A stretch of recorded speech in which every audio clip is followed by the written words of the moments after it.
सैफिन में और मेरे में एक चीज़ कॉमन है, वो मैं आपसे शेयर करूंगा। मेरी माँ लॉयर हैं, एडवोकेट। मेरे फादर पोस्ट ऑफिस में थे। हम बड़ी लोअर मिडिल क्लास से थे।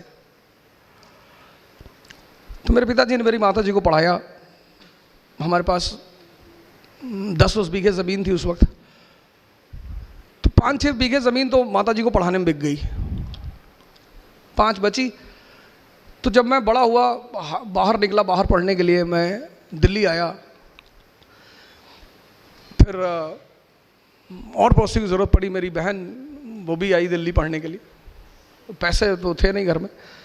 तो ये हुआ कि भाई अब क्या करें। माता जी ने कहा कि ज़मीन बेच दो। तो मेरे पापा ने कहा यार 5 बीघे और बचे हैं, इसको भी बेच दोगी तो खाएंगे कैसे। अबे उन्होंने कहा बेच दो यार, लड़का हमारा अरबों डॉलर का, बेच दो। तो कुछ भगवान की वो थी कि मैं सुन रहा था उन दोनों आदमी की बातें। बेच दिया साहब ज़मीन। हम तो चले आए, पढ़ते रहे। तो जब मेरा आईएएस के लास्ट अटेम्प्ट में मेंस नहीं हुआ तो मेरी स्थिति एकदम, मतलब मैं उसे बयां ही नहीं कर सकता, उस पर मैं जाना ही नहीं चाहूँगा। 7 महीने बड़ी अजीब सी स्थिति में रहे, क्योंकि हम जो मिडिल क्लास के लोग हैं ना, उनके लिए ये सब तैयारी नहीं है। हमें नौकरी नहीं चाहिए, हमें जगह बनानी है। और सर अगर आपको लगता है कि ज़िंदगी में लड़ाई नहीं करनी पड़ेगी तो आप गलतफहमी में जी रहे हैं सर। लड़ना है सर, ज़िंदगी का मतलब लड़ना। अब आप डिसाइड करो कि कहाँ। ज़िंदगी मतलब लड़ाई, और लड़ाई मतलब हंस हंस के लड़ना, तभी जीतोगे। फिर मैं वापस आया।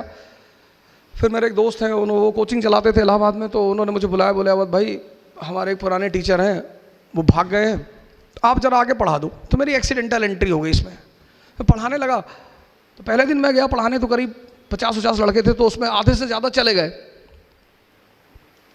मैंने कहा ये क्या हो गया यार। मेरा दोस्त भी बड़ा नाराज हुआ कि क्या पढ़ा दिए यार, सब लड़के भाग गए।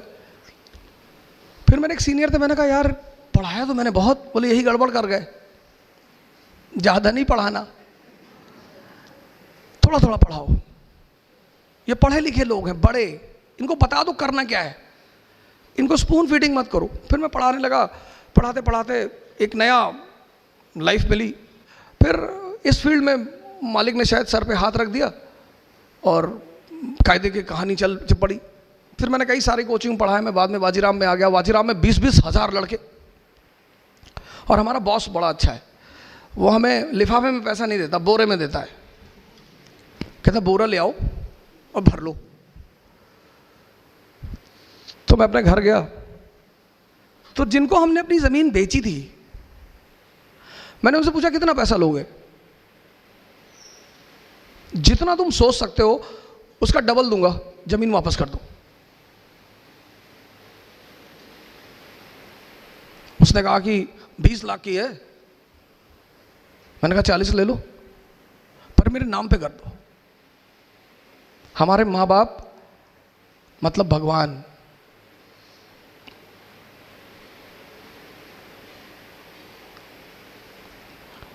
भगवान। सैफिन आए, अम्मी इनकी नहीं आई किसी कारण से। मैंने बुलवाया ज़बरदस्ती, क्योंकि जब मैं पहली बार इनकी वीडियो देखा तो मुझे लगा यार मेरी माँ है ये। ऐसे उन्होंने भी स्ट्रगल किया। और आज उसने मतलब ऐसे मुकाम पे बिठा दिया कि आपका जो सबसे बड़ा जिम्मेदारी है दुनिया, और कोई जिम्मेदारी है ही नहीं, बाकी अपने आप चलेगी। वह जिम्मेदारी ये है कि आपके माँ बाप आप पर फख्र करें।